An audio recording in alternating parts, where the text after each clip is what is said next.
Então, na aula de hoje, nós vamos fazer uma aula, eu diria assim, basicamente informativa sobre mediunidade, onde a gente vai apresentar a mediunidade, os tipos de mediunidade, e, em linhas gerais, como ela se apresenta, né?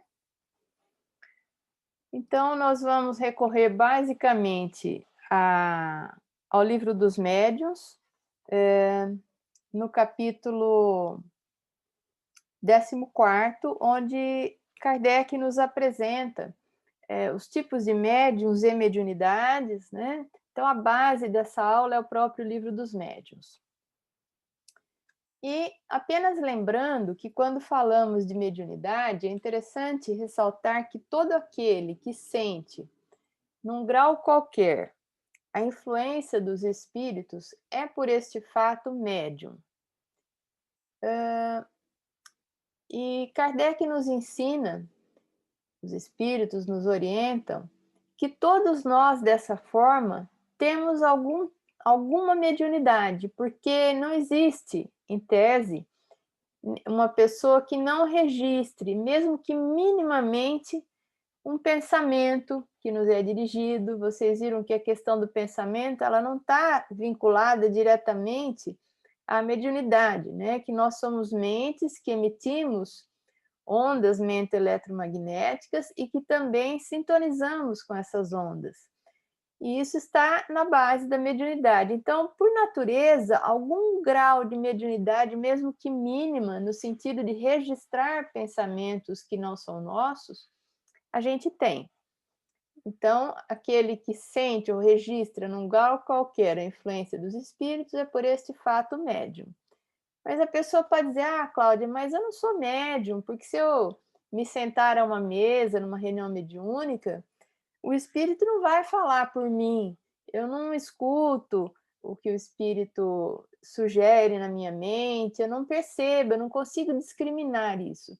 Então, isso é uma outra coisa. Uma coisa, nós temos a capacidade de registrar, num grau qualquer, a influência dos espíritos, como a gente já viu isso em aula. E outra coisa é nós termos uma mediunidade, essa capacidade de tal forma desenvolvida que nos permita trabalharmos ou nos posicionarmos como médiuns, que são aqueles, pelo nome diz, né, que são intermediários entre o mundo material e o mundo espiritual. Os médiuns são aquelas pessoas que transitam, digamos assim, entre os dois mundos e que são capazes de estabelecer como que uma ponte de comunicação entre o mundo espiritual e o mundo material. Essa faculdade é inerente ao homem, não constitui, portanto, um privilégio exclusivo. Então, é lógico, como no passado já se entendeu, né, que o médium era um ser especial, dotado de uma moral especial, porque era uma criatura melhor que as outras, por isso tinha relação com a mediunidade. Isso é algo que não condiz com a realidade, né? A mediunidade é uma faculdade orgânica, não constitui um privilégio, nem uma característica diferenciada no sentido de nós termos algo a mais por sermos médiums, ou se somos melhores por sermos médium, nada disso. A criatura que tem mediunidade, ela nasce e ela necessita de uma estrutura física que permita isso. Ela nasce com um sentido a mais, né? Mais desenvolvido, que seria o que se chama de sexto sentido. Então, você olhar para a pessoa e falar: nossa, ela é médium, né? E achar que é uma coisa muito diferente, seria como se alguém olhar para alguém que enxerga bem e falar: nossa, ele não usa óculos? Não, ele enxerga bem. Nossa, fulano é médium? É, ele tem um sexto sentido mais desenvolvido que alguns de nós.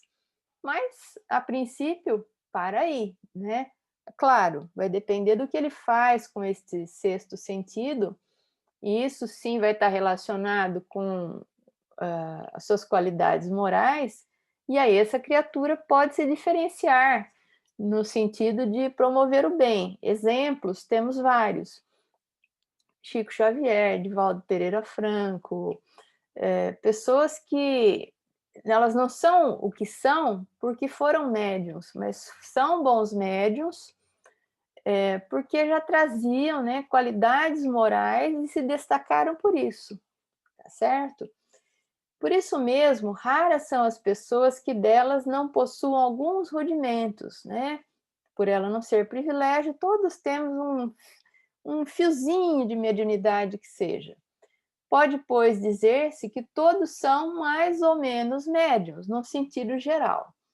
Todavia, usualmente, assim, só se qualificam, ou seja, só se diz que uma pessoa é médium, de fato, em quem a faculdade mediúnica se mostra bem caracterizada, que é o caso dos médiuns no centro espírita, que trabalham, digamos assim, como médiuns, trabalham com a mediunidade em benefício das criaturas.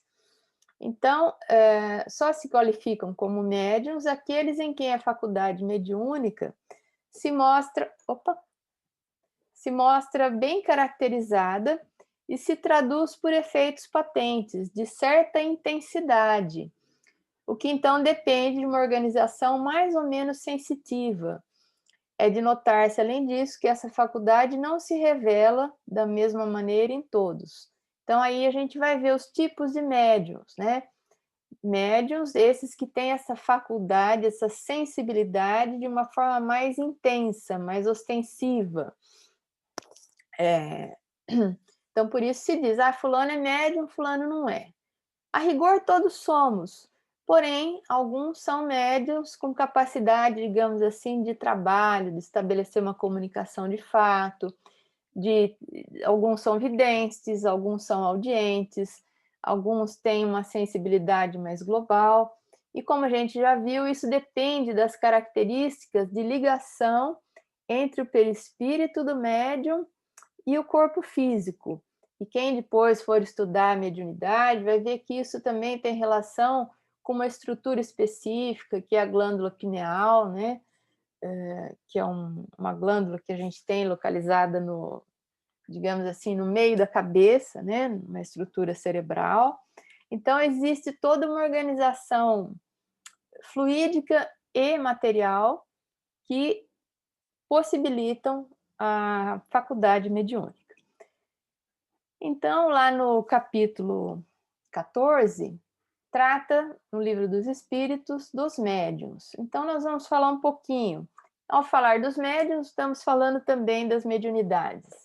E é uma apresentação, né? Um roteiro que dá conta da maioria delas. Médiuns de efeitos físicos são aqueles através dos quais se produzem os efeitos físicos que a gente vai ver o que são.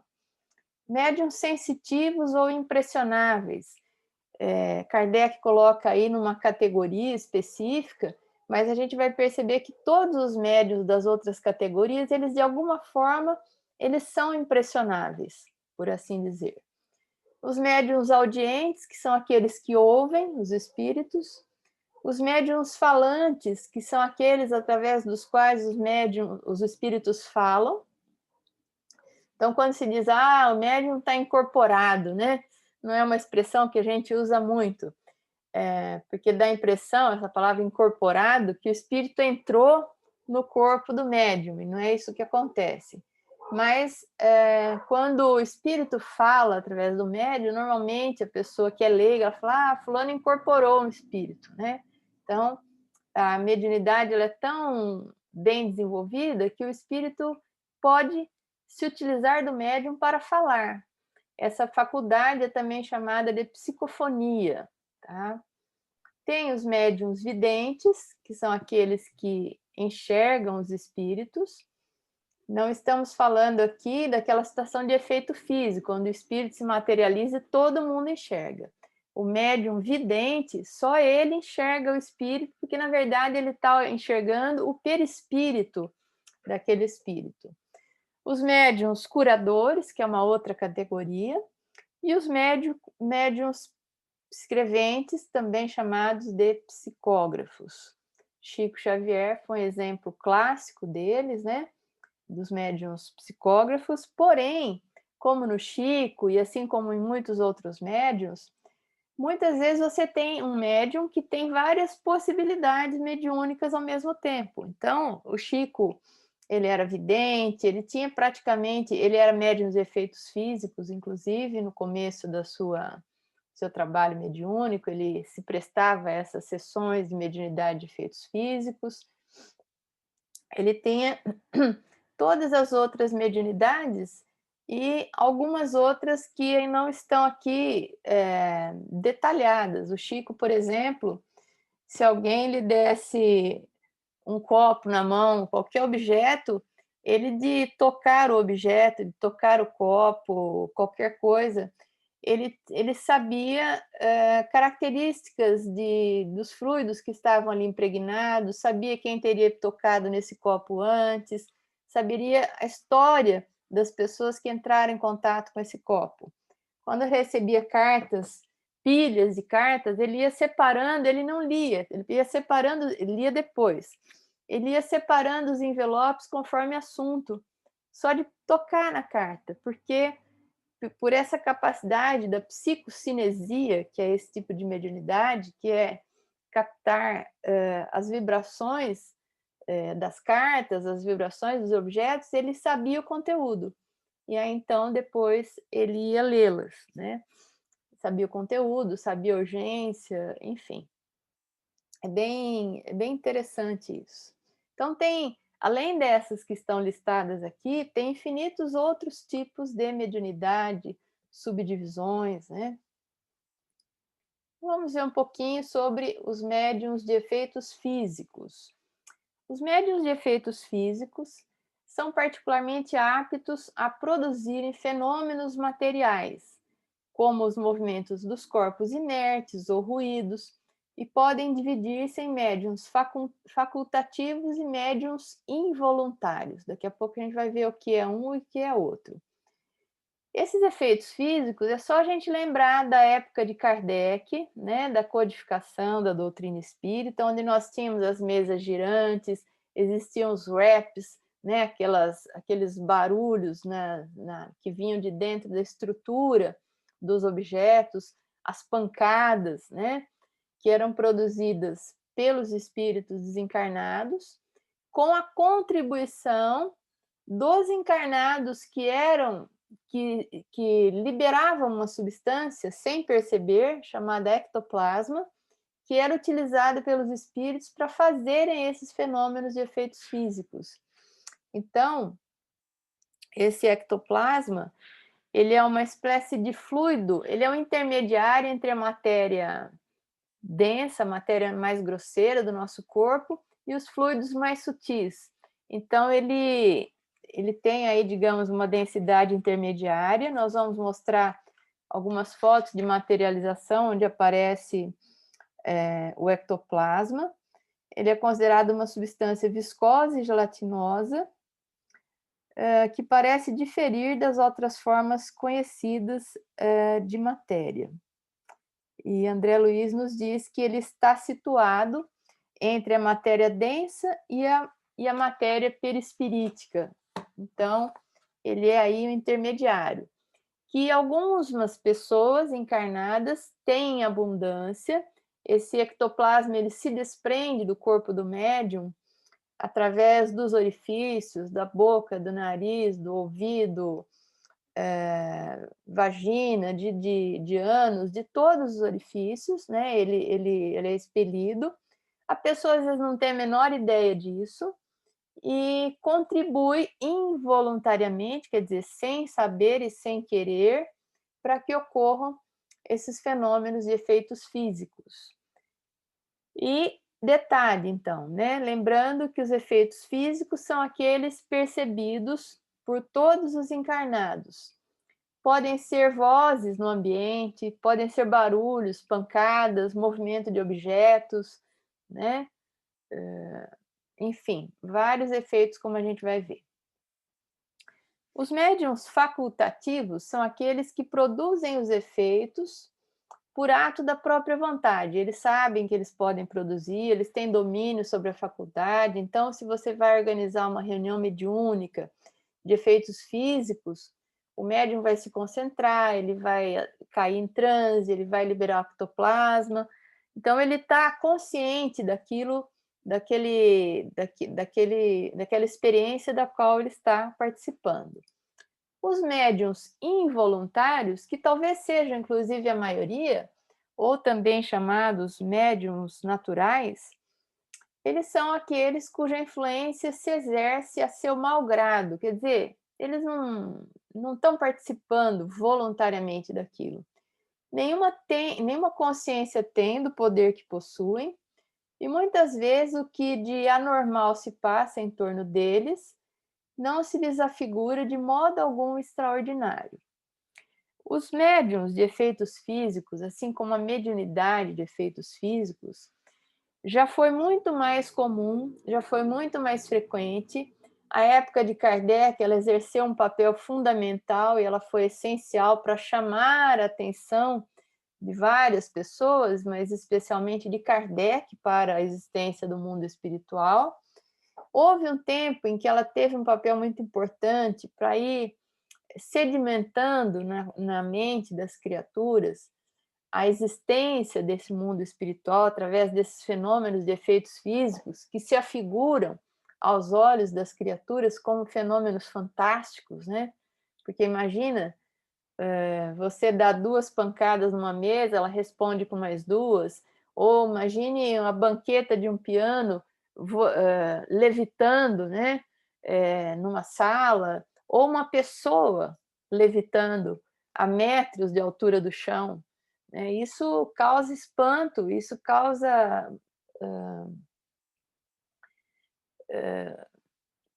um movimento, né, de admiração, de buscar uma explicação para aquilo.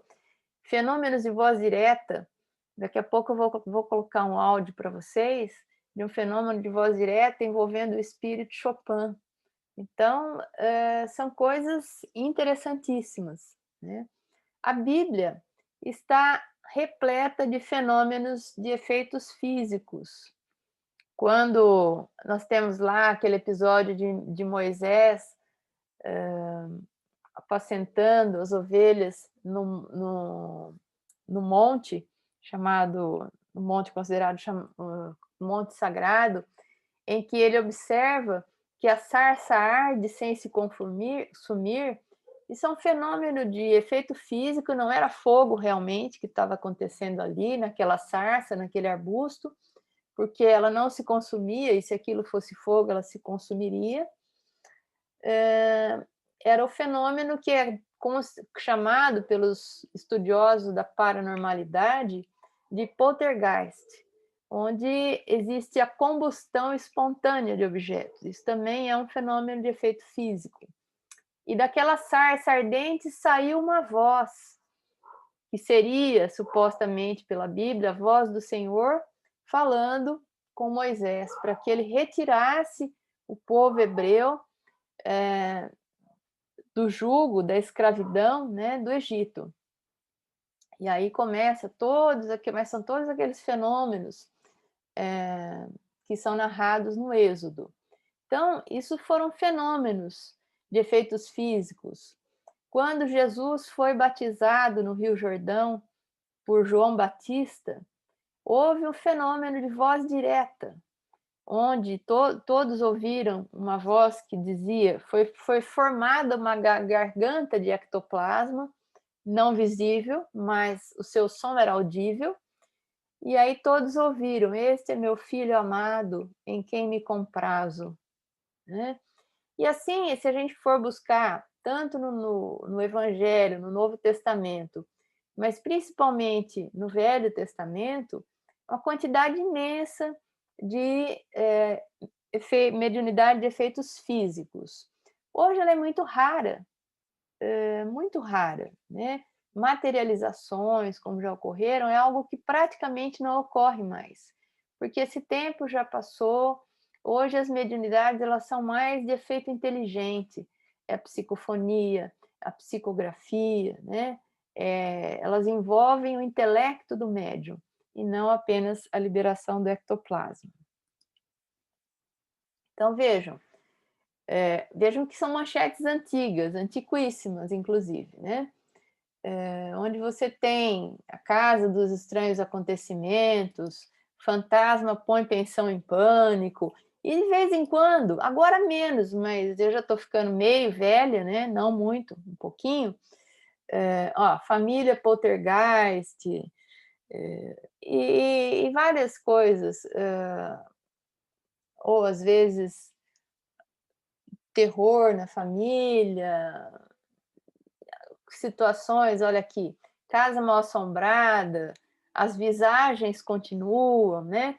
E muitas vezes aqueles fenômenos de colchões que levantam, levantam a parte às vezes, do colchão pesado, às vezes tem uma jovenzinha ali que deita naquele colchão, que acontecem os fenômenos. Por que é uma jovenzinha? Não sei, mas geralmente é uma adolescente ou um adolescente. E aqueles fenômenos acontecem normalmente em presença daquela pessoa. Quando aquela pessoa não está, não acontece. Porque aquela pessoa, sem saber, é a doadora de ectoplasma. Ela tem a possibilidade de. Ela tem ectoplasma em grande quantidade, ela exala ectoplasma, e esse ectoplasma, então, aquela substância entre a matéria densa e a matéria perispirítica, ela é utilizada pelos espíritos para fazer esses efeitos. Então, às vezes, o colchão pega fogo, barulhos no telhado, como se alguém estivesse jogando pedras à noite, a família não dorme, fica todo mundo assustado, né? E as causas podem ser várias, as motivações, mas são sempre espíritos desencarnados utilizando o ectoplasma de algum encarnado que ali está para fazer essa balbúrdia toda. Normalmente é uma criatura que não tem nem noção do que está acontecendo, nem noção do que é mediunidade, simplesmente os fenômenos se dão. E isso vai sendo cada vez menos comum. Estava dizendo que algumas décadas atrás a gente vira e mexe, a gente vê reportagem em televisão, em revista. Faz muito tempo que eu não ouço nada, né? E sempre iam lá, entrevistavam as pessoas, juntava a gente na porta. Era aquela altercação toda, né? Aquela mudança, às vezes, no ritmo de vida da família, às vezes tinham até que se ausentar do local, porque passavam a ser perseguidos. A ignorância humana atribuindo essas coisas a bruxarias, enfim, ser humano sempre fazendo escândalo, não é? Com essas coisas que são pertencentes ao reino do maravilhoso. Os médiums sensitivos ou impressionáveis. Se vocês quiserem, tiverem interesse em ver alguma coisa mais, tem muita coisa na internet sobre mediunidade de efeitos físicos, fotografias de materializações, tem bastante coisa, tá? Médiums sensitivos ou impressionáveis, eles são as pessoas suscetíveis de sentir a presença dos espíritos por uma impressão vaga, uma espécie de leve roçadura sobre os seus membros, sensação que elas não podem explicar. Esta variedade, diz Kardec, ela não apresenta um caráter bem definido. Todos os médiums são necessariamente impressionáveis. Sendo assim, a impressionalidade a impressionabilidade é mais uma qualidade geral do que especial, é uma faculdade rudimentar indispensável ao desenvolvimento de todas as outras, né? Então, o médium que ouve, o médium que vê, o médium que é psicógrafo, que é psicofônico, ele tem a possibilidade de perceber uma presença, de sentir uma espécie de uma brisa suave, como se estivesse roçando a sua pele, ou como se fosse um toque no ombro, como se alguém tivesse botado a mão aqui. Isso são os médiuns impressionáveis, né? Que todos os outros médiuns, de alguma sorte, são impressionáveis também.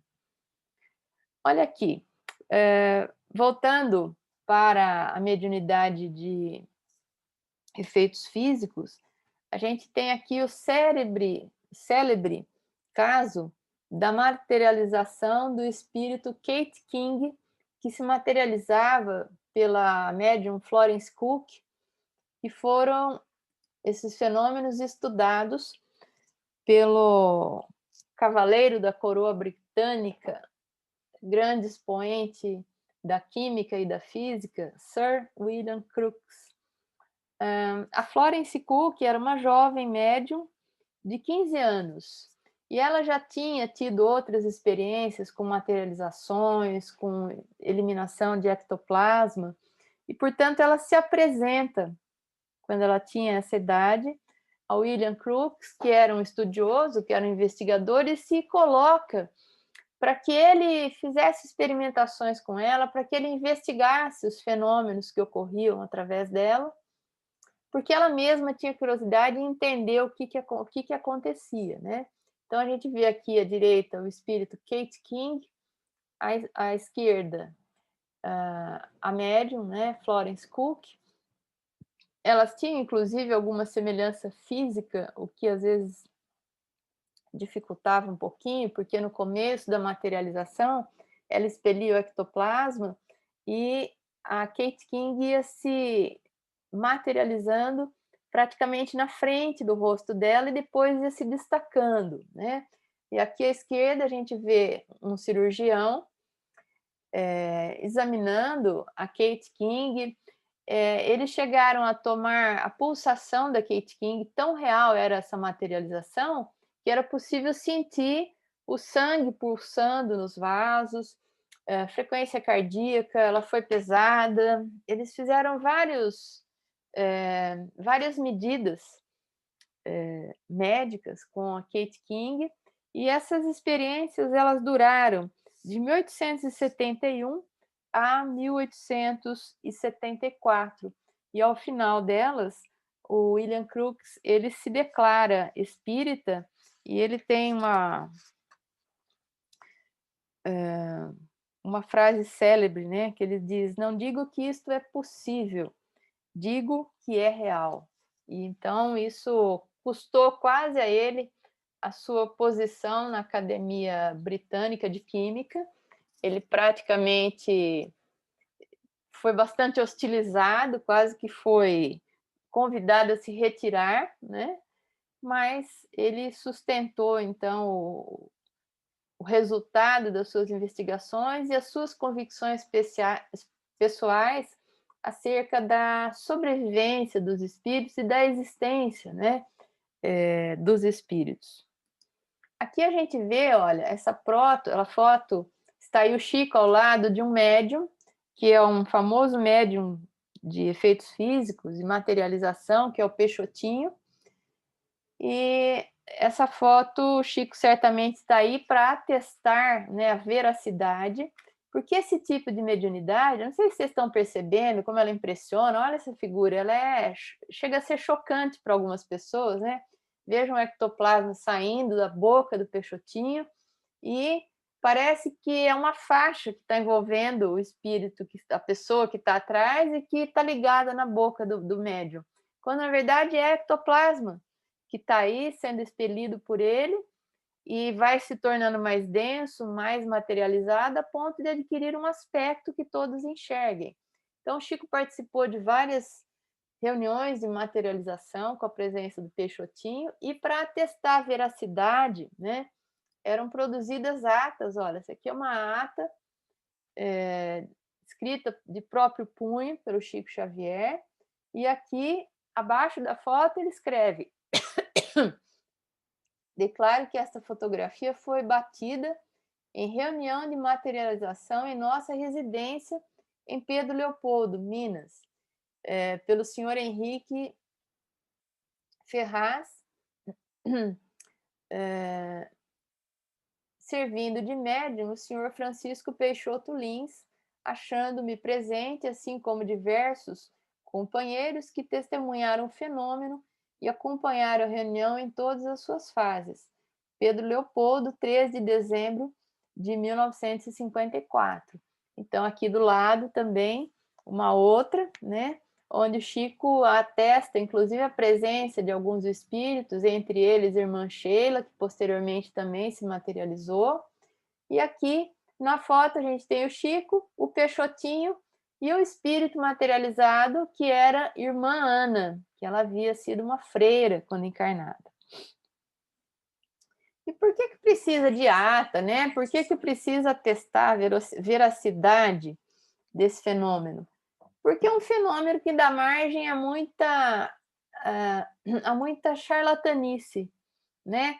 Há muitas pessoas que já se apresentaram como se fizessem ou participassem de fenômenos de materialização, muitas vezes até cobrando para que as pessoas participassem dessas sessões mediúnicas, mas que na verdade era tudo uma fraude, né? O ser humano gosta de dinheiro e ele vê uma chance de ganhar dinheiro nas várias brechas que surgem. Então, se você colocar no Google materialização, espíritos, fraude, vai sair um sem número de histórias ali, né? De casos em que foi percebido que não tinha ectoplasma coisa nenhuma, que a levitação era mentirosa, etc, etc e tal, né? Então, por isso, o cuidado do Chico. O próprio Chico, no começo da sua mediunidade, ele também tinha a possibilidade de liberar ectoplasma.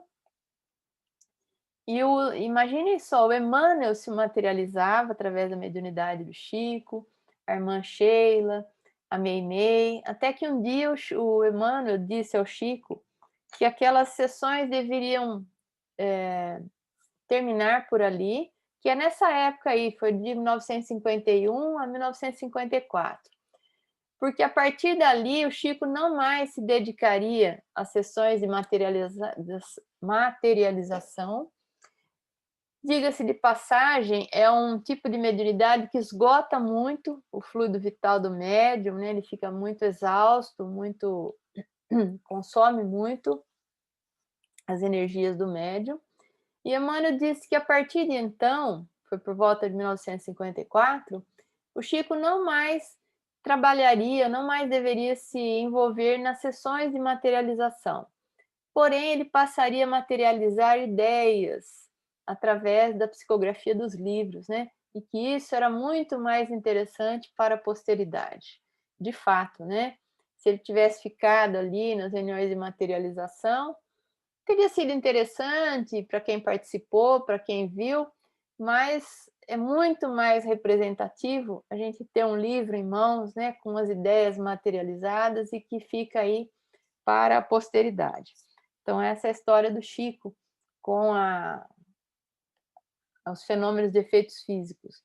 A gente está aqui verificando 4 pessoas com a mão levemente apoiada, mas levemente apoiada sobre uma mesa, e a mesa está suspensa no ar, podem ver, né? Então, isso é um fenômeno de levitação. Como é que isso acontece, né? Porque elas não estão segurando a mesa, elas estão ali, certamente alguma delas ou todas elas liberando ectoplasma, que não é como aquele ectoplasma da foto anterior, que está bem materializado, bem visível, mas é matéria. E os espíritos podem construir espécies de apoios, de alavancas fluídicas que sustentem os objetos como se estivessem suspensos no ar, mas esses fluidos, o ectoplasma é um fluido, não é visível por nós em determinadas condições. E isso dá a característica da levitação, né?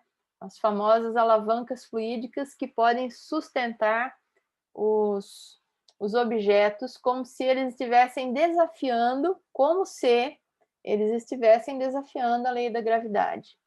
É outra coisa que foi muito utilizada, até em espetáculo circense, né? Acho que até hoje são feitos números de ilusionismo, incluindo levitação.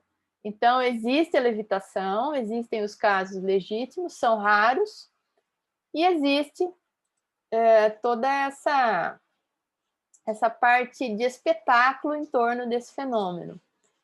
Aqui em Araraquara, eu conheço uma senhora que o pai dela levitava quando orava. Ela é espírita e ela conta essa história. Assim, a Flora é impressionante. As pessoas às vezes iam lá em casa e a gente fazia um evangelho, fazia. Meu pai, quando ele orava, ele levitava, né? Então, aí não é o caso, não é um objeto inanimado, a pessoa fica suspensa no ar.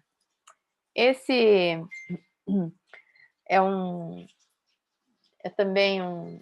Vejam, olha, uma levitação feita em público, diante de um público, numa casa de espetáculos em Londres. Esse era o Colin Evans, dependendo, que era um médium, não era espírita, evidentemente, senão ele não estava aí, né, se apresentando, mas que tinha a possibilidade da levitação. Então a gente vê que ele não está levitando assim, né, como a gente vê às vezes nos espetáculos de mágica. Ele está levitando em pé. Eu vou ver se eu consigo projetar para vocês na verdade é mais o áudio, né? Um fenômeno de voz direta, onde aparece a voz do músico Chopin. Aqui está em cima, em preto, o texto em português, porque ele vai falar em português. O médium que forneceu o ectoplasma era um médium inglês, o Leslie Flint, e foi uma reunião feita na Inglaterra. Então, a tradução do que ele fala é o seguinte: música verdadeira, verdadeira música, boa música, é algo que está além do seu mundo e surge do aspecto espiritual do homem, a compreensão da grandeza e da unidade com Deus. Boa música é algo que realmente nasce do espírito e é reproduzido, talvez muito mal, em seu mundo. Então, ele fala brevemente, né, porque o fenômeno é até difícil de acontecer, então não são, são frases aqui ou ali, não são longos discursos que os espíritos fazem através do fenômeno de voz direta. E eu vou colocar um vídeo aqui, tem uma música sendo tocada, uma música de fundo, que é uma música que uma médium inglesa recebeu através da mediunidade, é uma música póstuma, né, de Chopin.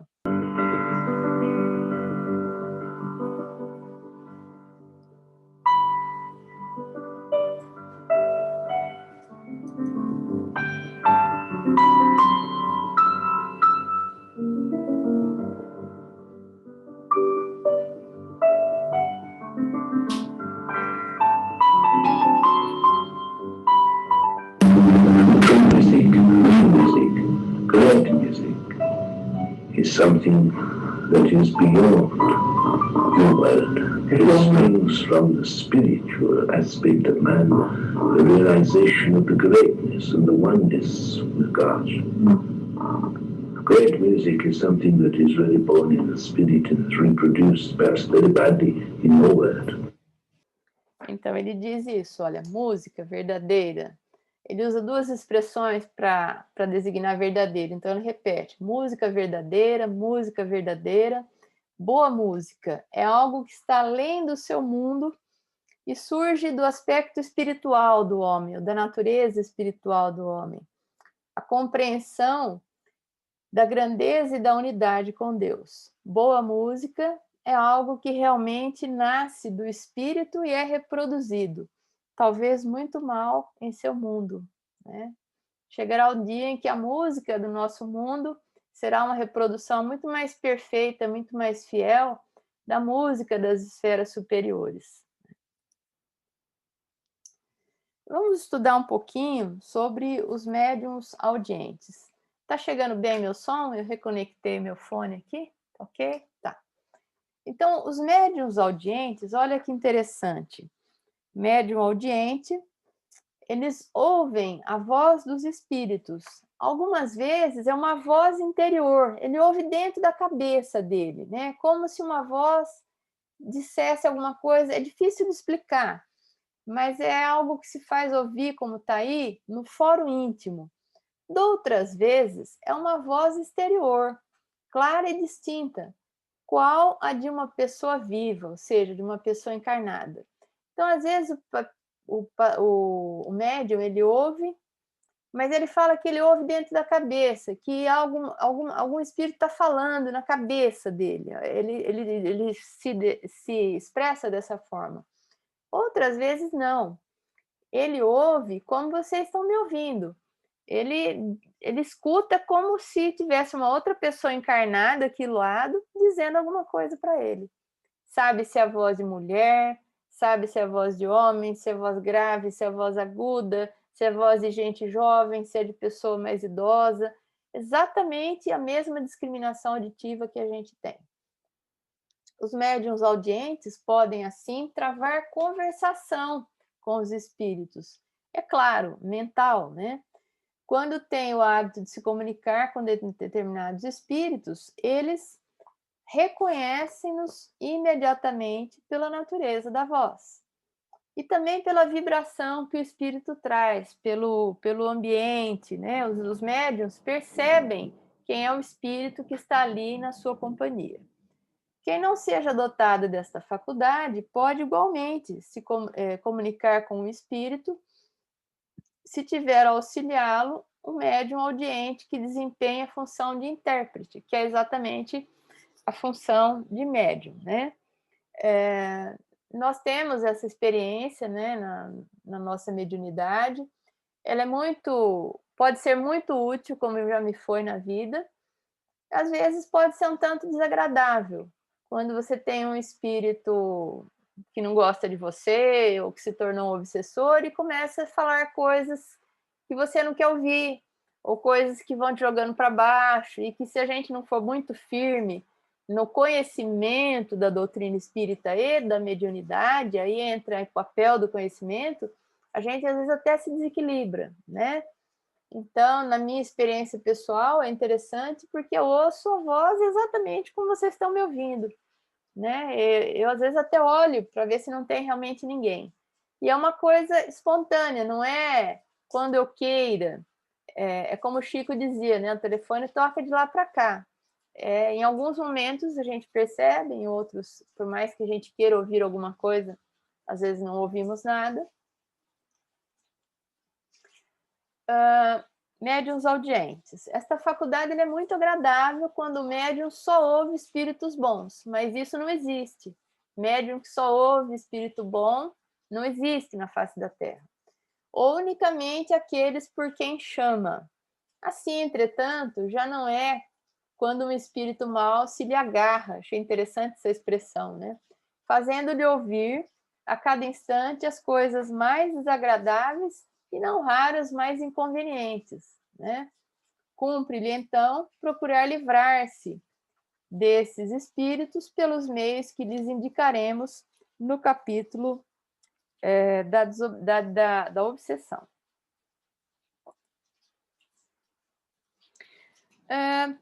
Vamos ver um pouquinho agora sobre a psicofonia. Ela é uma outra modalidade, né? Eles chamam no livro dos médiuns de médiuns falantes. Atualmente usamos esse termo, médiuns psicofônicos. Nele o espírito atua sobre os órgãos da palavra, como atua sobre sua mão. Daqui a pouco a gente vai ver como é a atuação sobre a mão do médium escrevente. Querendo comunicar-se, o espírito se serve do órgão que se lhe depara mais flexível no médium. Então, em algumas pessoas é mais fácil que ele se expresse através da fala. Um toma a mão, o outro a palavra e um terceiro o ouvido. O médium falante geralmente se exprime sem ter consciência do que diz e muitas vezes diz coisas completamente estranhas às suas ideias habituais, a seus conhecimentos e até fora do alcance de sua inteligência. Isso ele está se referindo ao médium psicofônico inconsciente, que é aquele médium que cai num transe profundo e não tem consciência, não guarda, inclusive, nem a lembrança da sua comunicação.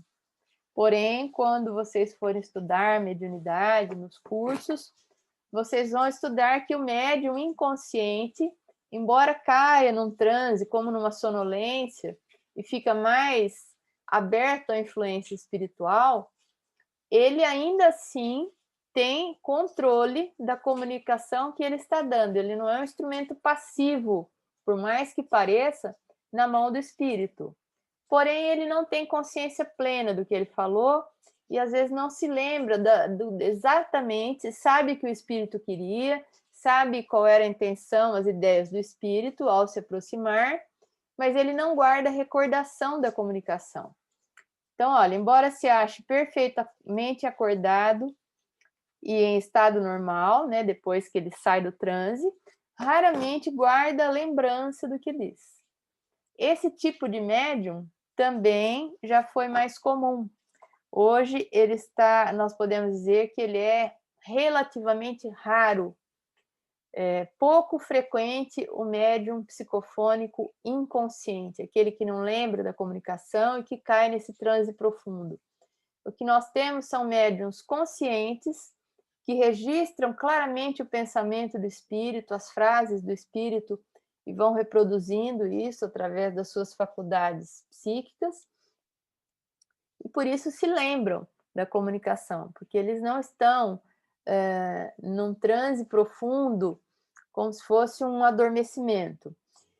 E tem os médiuns psicofônicos que são semiconscientes, eles guardam uma noção muito clara da comunicação, mas não se lembram de pedaços, de algumas frases, eles não se lembram da comunicação integralmente, mas eles sabem tanto o que o espírito desejava, quanto sabem a natureza da comunicação. Então, ela nem sempre, né, os médiuns falantes, nem sempre essa possibilidade ela é tão completa, a passividade do médium falante. Alguns há, como eu disse há pouco, que têm a intuição do que dizem no momento mesmo em que pronunciam as palavras. E como eu disse, é a situação mais comum na atualidade, né? Os médiuns videntes, esse é interessante também. Eles são dotados da faculdade de ver os espíritos e alguns gozam dessa faculdade em estado normal. Ele não precisa estar num transe profundo, ele não precisa estar concentrado numa reunião mediúnica, ele é evidente quase que o tempo todo, né? Quando perfeitamente acordados. Um exemplo disso, que ele sempre conta algumas histórias que o envolviam, né? O próprio Divaldo e o Chico também, naquele livro que conta a história do Chico, né? Ele via os espíritos conversavam com ele, e quando ele era criança ainda, ele ia lá e contava para o pai. E o pai foi achando que aquele menino tinha algum problema, porque, mas quem é que está aí? Ah, é fulano, mas o fulano não está, ele já morreu. E como é que ele é? Ele descrevia igualzinho. Como é que ele está vestido? Ele descrevia igualzinho, né? O Divaldo também tem uma história que quando ele tinha 4 aninhos, ele chegou para a mãe dele e falou: mãe, tem uma senhora aí que diz que é a minha avó e quer falar com a senhora. Está pedindo para eu avisar a senhora que ela está aqui. E a mãe do Divaldo nunca tinha feito nem menção à mãe dela, que ela havia perdido quando ainda muito jovem, e ela ainda nem conhecia muito bem, não se lembrava muito bem dos aspectos da mãe. E aí ela ficou brava com o Divaldo, falando que não tinha nada disso. E aí tinha uma tia do Divaldo ali presente, falou: mas como que ela é, Divaldo? Ah, ela é assim, assim, assim, e ela tem uma corda amarrada na cintura, que era o jeito que ela se vestia, um vestido muito simples, com uma corda amarrando, segurando o vestido. E ela tem uma coisa brilhante, uma espécie de um broche brilhante. E aí a irmã, a tia do Divaldo, disse para a mãe dele que aquele era um broche que ela havia colocado no corpo da mãe delas para o sepultamento, né? Então ele tem muitas histórias assim de evidências muito claras que ele tinha desde criança, né? E sem estar em transe ou necessariamente, é claro que existe algum estado minimamente alterado de consciência, mas não é um transe da pessoa. Ele está acordado, ele está vigilante, ele está comunicativo e está observando o mundo espiritual. Raro é que esta faculdade se mostre permanente, como era no caso do Chico, como era no caso do Divaldo. Quase sempre é efeito de uma crise passageira. É um momento, é um flash. O espírito, às vezes, o médium, às vezes, ele vê num ambiente, num canto de um quarto, de uma sala, ele, às vezes, ele tem um flash rápido, como uma imagem que surge, ou às vezes vê um vulto, não vê muitos detalhes, e nem sempre ele vê a hora que ele quer. O médium vidente julga ver com os olhos, mas na realidade é a alma quem vê. E por isso é que eles tanto veem com os olhos fechados como os olhos abertos. Então, se o médium estiver olhando e observando alguma coisa desagradável, também é que nem como o médium audiente. Seria bom se ele só ouvisse coisas boas, mas não é assim. O médium vidente também. Seria bom se ele só visse coisas boas, espíritos bons, mas não é assim. Então, se ele está vendo algum espírito que não agradou muito e ele quer fechar os olhos, ele pode até fechar os olhos físicos, do corpo físico, mas com isso ele intensifica a visão espiritual. Então, da mesma maneira que o médium audiente, não adianta tapar os ouvidos, né? Às vezes a voz do espírito fica mais clara porque ele elimina os ruídos externos. De onde se conclui, né, que muitas vezes se vê com os olhos fechados, que o cego pode ver os espíritos, ele pode ser um médium vidente, do mesmo modo que qualquer outro que tenha perfeita vista. Sobre este último ponto, caberia fazer esse interessante estudo, o de saber se a faculdade de que tratamos é mais frequente nos cegos. Supostamente, pela lógica, nem é, né? Ela se distribui igualmente entre bons e maus, entre pessoas que têm a vista perfeita e cegos, pessoas de moral elevada, pessoas de moral rebaixada, enfim. Mas e nesse caso, só o médium está vendo aquele espírito, quem está ao redor não vê. E isso também gerou uma história muito interessante que o Divaldo sempre conta, né? Entre esses médiums, há alguns que só veem os espíritos evocados, aqueles que eles, na época, mentalizavam, chamavam para as reuniões, né? Cujas descrições podem fazer com exatidão minuciosa. Descrevem-lhes com as menores particularidades os gestos, a expressão da fisionomia, os traços do semblante, as vestes e até os sentimentos de que parecem animados. Outros há em quem a faculdade da vidência é ainda mais ampla, vêem toda a população espírita ambiente a se mover em todos os sentidos, cuidando, poder-se dizer, de seus afazeres. Sobre isso, Divaldo tem uma nota da sua biografia muito curiosa, né? Primeiro emprego que está também no filme sobre a vida dele. O primeiro emprego que ele consegue na vida é o emprego de datilógrafo. E ele ficava ali datilografando, ele trabalhava no Instituto de Previdência Social da Bahia. E ficava ele mais uns colegas, cada um na sua mesa, na sua máquina, datilografando o trabalho que eles tinham lá a fazer. E tinha um balcão ali na frente que eles iam prestar atendimento ao público. E aconteceu uma outra vez de que ele via alguém se aproximar, levantava e ia lá, pois não, minha senhora. E aí, de repente, as pessoas começaram a olhar, os colegas começaram a estranhar. Isso aconteceu uma, duas vezes, até que uma colega chegou para ele e falou: mas Ivaldo, o que está acontecendo? Não tem ninguém aí.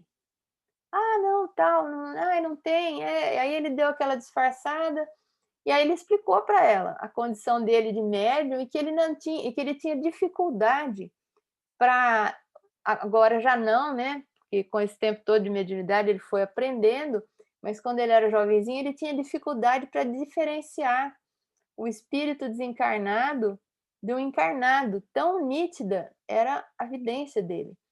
Então ele conta com muito bom humor, né? Inclusive nas suas palestras, que a partir daí, quando se aproximava quando se aproximava alguém do balcão, cada hora era um funcionário que levantava para ir lá atender. Eles faziam rodízio entre eles. Então, quando chegava alguém no balcão e era a vez dele, diz que ele combinou com a colega que ele ia olhar para ela. E aí ela olhava, quando ela fazia assim, é que vai lá, pode ir que tá, que eu tô vendo também é encarnado, né? Senão ele ia passar por maluco. Então, tem algumas coisas que são até pitorescas, né, na vida de alguns médiuns, como o Chico, como o Divaldo, que tem essa capacidade, essa faculdade mediúnica de forma natural, né, permanente. Olha aí o filme contando a história do Chico Xavier. A Letícia Sabatella fez lindamente o papel da mãe do Chico, né? E o Chico via a mãe dele com muita frequência. Depois dessas vidências, ela foi percebendo que estava atrapalhando um pouquinho o Chico, e quando ele apanhava da madrasta, ele ia rezar, chorar debaixo de uma bananeira, e ali a mãe dele aparecia para ele, ela o consolava, e ela era assim, cuidando, né, daquele filho que ela havia deixado por ter falecido tão jovem. A partir de um certo momento, ela se afasta, e foi um golpe duro para o Chico, né, uma separação, uma segunda separação, e depois ela retorna, quando o Chico está no começo do desenvolvimento da sua faculdade mediúnica. A Dona Maria João de Deus, né? A história deles é muito bonita, da ligação dos dois. Tem um livro até psicografado pelo Chico, Cartas de uma Morta, que são as mensagens da Dona Maria que foram trazidas através da mediunidade do Chico. E aqui uma cena do Chico, olha, o Chico menininho, conversando, sentado no colo da mãe, né? É claro que isso é um efeito cinematográfico, isso não seria possível de acontecer, porque era uma vidência, não era um espírito materializado. Mas como quem produziu o filme não era espírita, ou até para dar um efeito de mais sentimentalismo no filme, colocam o Chico aí no colo da mãe. Mas esta figura era uma figura que ele via através da sua mediunidade de vidência, que era, assim como o Divaldo, já desenvolvida desde muito criança. Isso trouxe muitos problemas para o Chico, né? A ponto dele ter que trabalhar muito jovem para ajudar nas despesas da casa, para o pai não querer colocá-lo mais no manicômio, porque o pai dele estava firmemente decidido a colocá-lo num hospício, num manicômio, porque ele achava que esse menino tinha algum problema. E aí um padre, muito amigo do Chico já naquela época, falou: Chico, você tem que começar a trabalhar, porque aí se você estiver ajudando nas despesas da casa, seu pai não vai querer te pôr num hospício, né? Na época falava. E foi assim que o Chico, por causa disso, inclusive, né? Que o Chico começou a trabalhar muito menino. Médiuns curadores. Kardec não entra muito no detalhamento desse tipo de mediunidade. Na Revista Espírita, ele diz que ele inclusive não tinha se dedicado a isso, porque ele sentia que existiam outros temas de grande relevância no âmbito da doutrina espírita, mas ele diz aí que unicamente para não deixar de mencioná-la, né, falaremos aqui dessa espécie de médiums, porquanto o assunto exigiria desenvolvimento excessivo para os limites em que precisamos ater-nos. E existe um momento em que o Kardec diz, inclusive, que ele não teria possivelmente tempo de vida para estudar profundamente como merecia a mediunidade de cura. Sabemos, ao demais, que um dos nossos amigos, médico, se propõe a tratá-la em obra especial sobre a medicina intuitiva.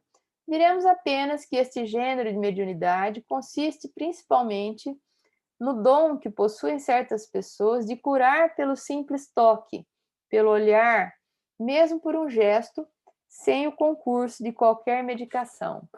E apenas avançando um pouquinho no conhecimento, os médiuns que têm a mediunidade de cura, eles têm também, ela é um tipo de mediunidade de efeitos físicos. E eles também são médiuns que têm uma grande quantidade de ectoplasma, né? Então, muitas vezes, só pela imposição das mãos, algumas curas podem acontecer. É um outro terreno pantanoso, complicado, sem citar nomes, né? De vez em quando a gente vê aí um escândalo envolvendo algum médium que diz promover curas espirituais. É um terreno aberto também para o charlatanismo. É preciso muito cuidado com tudo isso no ambiente espírita.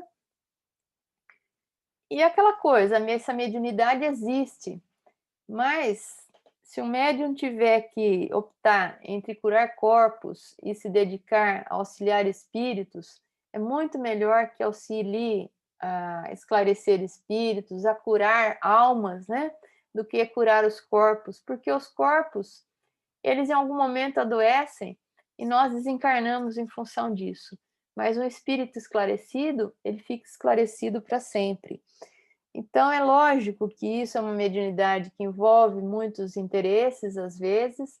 Nem sempre o médium, como eu disse, a mediunidade é uma faculdade orgânica, que aparece entre bons e maus, em pessoas que têm uma alta moralidade e uma baixa moralidade. Nem sempre o médium que tem essa possibilidade, ele tem uma moral, uma ética bem desenvolvida o suficiente para utilizar essa mediunidade com Jesus, né, de uma forma gratuita e desinteressada. E aí que entram os interesses, as cobranças e extorsões e todo tipo de desvios que se acaba cometendo em nome dessa mediunidade de cura. Ressaltando, médiuns curadores existem?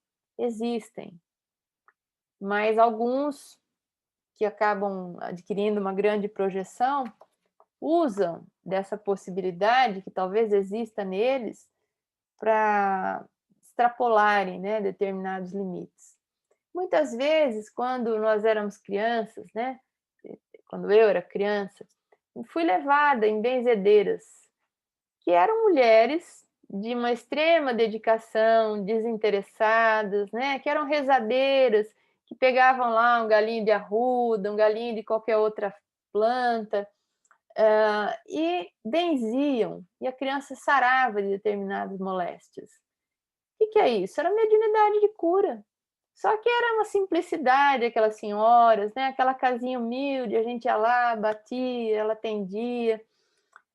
Me lembro uma vez que minha mãe me lembrou para benzer, eu tive uma cachumba, e aí você tem cachumba, ficam os linfonodos aumentados, né? A criança fica com dor aqui embaixo aqui do pescoço. Ela me botou, eu era pequenininha, ela me botou de pezinho em cima num fogão de lenha bem velho que tinha no fundo da casa, cheio de carvão espalhado para todo lado.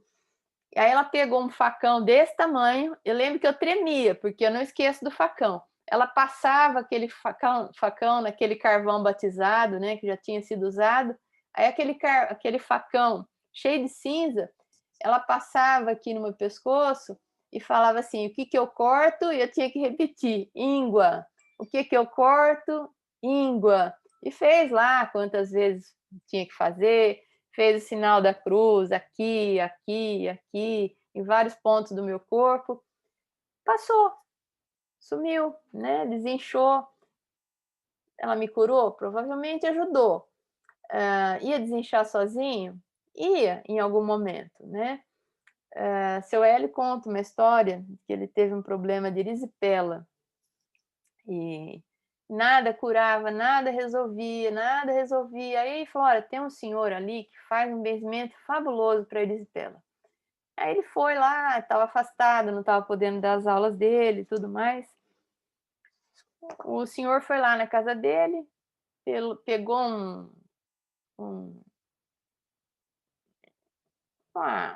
fez como se fosse um pincelzinho, né, uma trouxinha de arruda, e ia rezando e ia batendo na perna dele, assim. Aquilo, ele falou que 2 dias secou, desinchou, ficou ótimo. E seu Hélio, na época, né, figura, dali um tempo ele teve novamente. Passado alguns anos, ele teve de novo. Falou, quer saber? Eu vou fazer que nem ele fez. Pegou lá um chumaço de arruda e falou, ó, eu fiquei batendo na perna, fiquei rezando, aquela arruda murchou, aquele galho cozinhou e não aconteceu nada. A erisipela continuou lá. Claro, né? aquele senhor usava desse artifício, ele nem precisava do galho de arruda, ele poderia promover a melhora pelos fluidos que lhe eram próprios, né? Então, só para a gente ilustrar um pouquinho da questão dos médiuns curadores. Os médiuns psicógrafos, eles podem ser mecânicos, tem 3 classificações. Os mecânicos é quando atua diretamente, o espírito atua diretamente sobre a mão, e o espírito lhe dá uma impulsão de todo independente da vontade. A mão se move sem interrupção e sem o envolvimento da vontade do médium, enquanto o espírito tem alguma coisa a dizer. E para assim que ele acaba. Então, o médium, ele muitas vezes relata, às vezes, um peso, quando o espírito está querendo escrever através dele, através da psicografia mecânica, às vezes ele relata um peso na altura do ombro, um frêmito, um leve tremor no braço, nas mãos, e alguns movimentos que se iniciam. É uma psicografia que vai sendo exercitada, que também hoje não é tão mais comum do que já foi, né?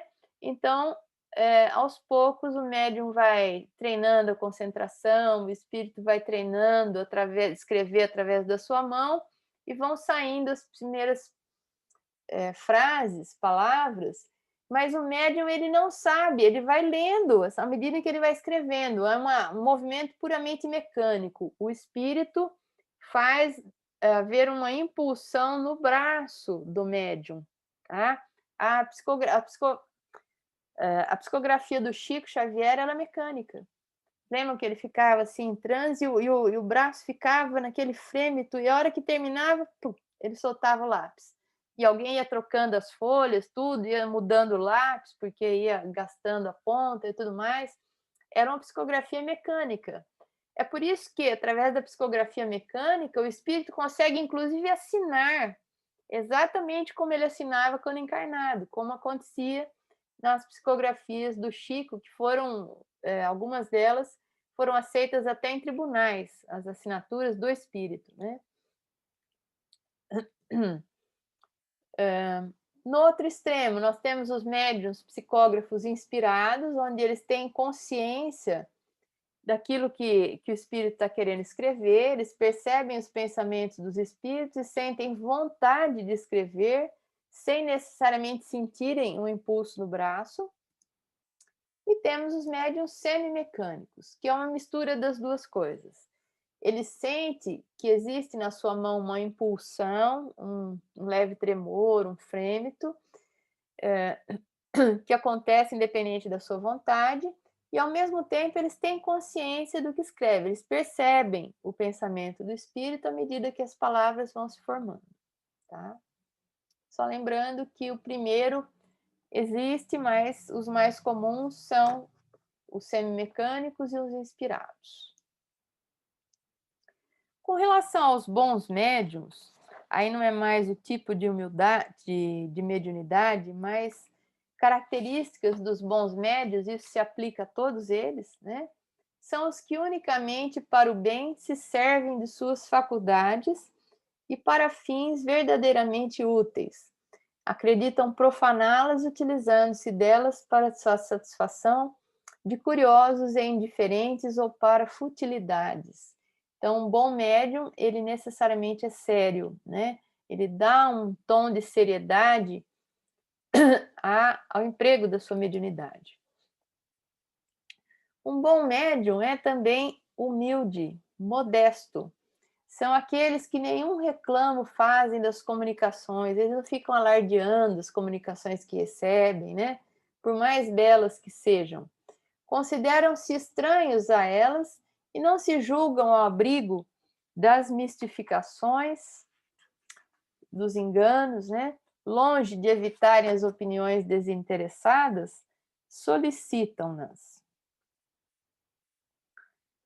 Por falar em médium modesto, que não fazem alarde das comunicações, por mais belas que sejam, que se consideram estranhos a elas, como dizem, elas não são minhas, são produzidas por uma outra mente, né? Eles têm clareza disso. O Chico tinha um comportamento fantástico em relação à humildade frente à sua mediunidade, que era de grandes possibilidades, né? Então ele dizia, olha, quando alguém enaltecia muito as qualidades dele, faço força para ser o Chico que pensam que eu sou. Sou um Cisco. Às vezes ele assinava, em vez de Francisco Cândido Xavier, ele assinava Cisco Cândido Xavier, ele era brincalhão, né? Sou uma grama, morre uma, nasce outra. E essa que é maravilhosa, né? Considero-me um datilógrafo, um carteiro. Então ele se colocava como médium na condição de um carteiro que ia lá e entregava, né? Era um meio apenas de fazer chegar ao destinatário a mensagem. Ou seja, ele reconhecia que ele não tinha participação intelectual na produção daquelas obras, por mais lindas que tenham sido, livros espetaculares, Paulo e Estevão, e as mensagens, né, dos jovens para as mães. Ele se colocava na posição de um datilógrafo, de um secretário, de um carteiro. Os médiuns, os bons médios são ainda devotados, são aqueles que compreendem que o verdadeiro médium tem uma missão a cumprir e deve, quando necessário, sacrificar gostos, hábitos, prazeres, tempo e mesmo interesses materiais ao bem dos outros. Olha o que o Chico dizia sobre ele mesmo. A gente deve lutar contra o comodismo e a ociosidade. Caso contrário, vamos retornar ao mundo espiritual com enorme sensação de vazio. Dizem que eu tenho feito muito, mas para mim não fiz um décimo do que deveria ter feito. Quando a gente lê isso, né, a gente fica até pequeno, porque se o Chico se sentia dessa maneira, frente a tudo que ele realizou, sem comentários, né? Se ele acha que poderia ter feito mais, imagine a gente.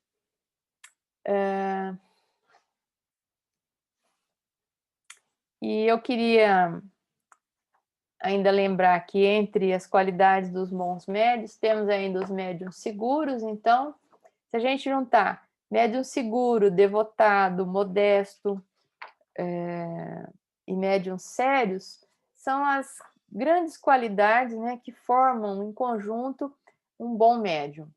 Médiums seguros são os que, além da facilidade de execução, merecem toda a confiança pelo próprio caráter, pela natureza elevada dos espíritos que os assistem, mas a natureza elevada dos espíritos que o assistem, porque ele se conduz na vida com uma moralidade elevada e mantém a sua mediunidade dentro de uma disciplina, dentro daqueles parâmetros que asseguram que ele seja um bom médium, né? E, portanto, são menos expostos a ser iludidos. Veremos mais tarde que esta segurança, de modo algum, depende dos nomes mais ou menos respeitáveis que os espíritos se manifestem. Então, médium seguro não é aquele que recebe uma mensagem de Bezerra de Menezes, necessariamente, ou de um grande vulto da espiritualidade, né? É aquele cuja mediunidade é confiável pelo seu caráter, pela sua vida, pelo seu modo de ser, pela sua humildade, pela sua abertura para receber críticas quando necessário, observações. Com isso, pelo seu desinteresse, com isso, esse médium vai se tornando um instrumento mais e mais seguro e mais confiável na mão da espiritualidade boa.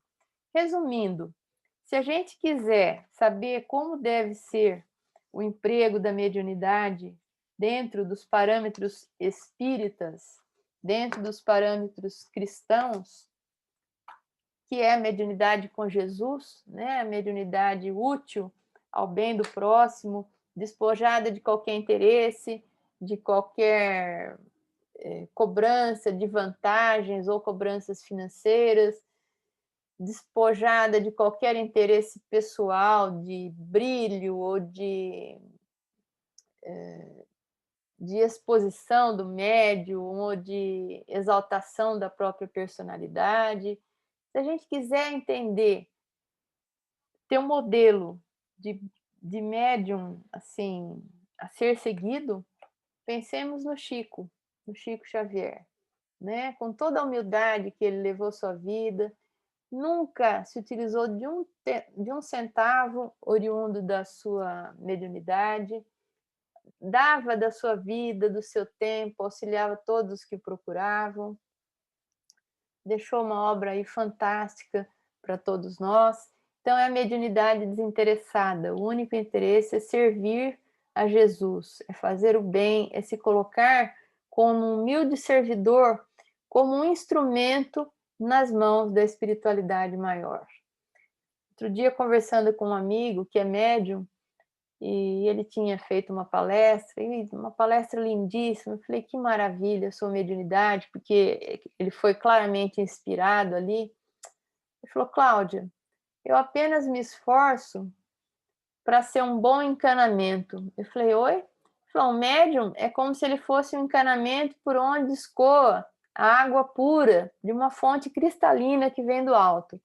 Mas se ele não cuidar para que ele seja um bom encanamento, se ele quis dizer, né? Se ele não tiver uma moral boa, se ele não cuidar da própria vida, ele contamina aquela água pura que emana do alto. Então, as comunicações dos espíritos, a busca dos espíritos em nos ajudar é essa água pura, essa linfa pura que tende a vir na nossa direção. E cabe ao médium se manter como uma tubulação, como um encanamento de boa qualidade que permita que essa água chegue até a fonte onde ela deve chegar, até o ponto onde ela deve chegar, para matar a sede daqueles que precisam, né? Eu gostei muito assim dessa comparação. É a mesma coisa que Chico se comparar a um datilógrafo, a um carteiro, o outro se compara a um encanamento, mas de qualquer forma, são instrumentos de comunicação entre o mundo espiritual e o mundo dos encarnados. Então, mediunidade espírita é mediunidade, como a gente diz, mediunidade com Jesus, pautada pelo bem, pelo desinteresse completo. A pessoa pode falar, mas eu não cobro nada. Mas o desinteresse não é só não cobrar, não é só não oferir vantagens financeiras da mediunidade. O desinteresse é não fazer tráfico de influência, não aceitar favores. Isso também é uma forma de pagamento, que não é financeira, mas às vezes pode até ser mais vantajosa do que o dinheiro. Então, o médium ele tem que se esquivar delicadamente dessas coisas.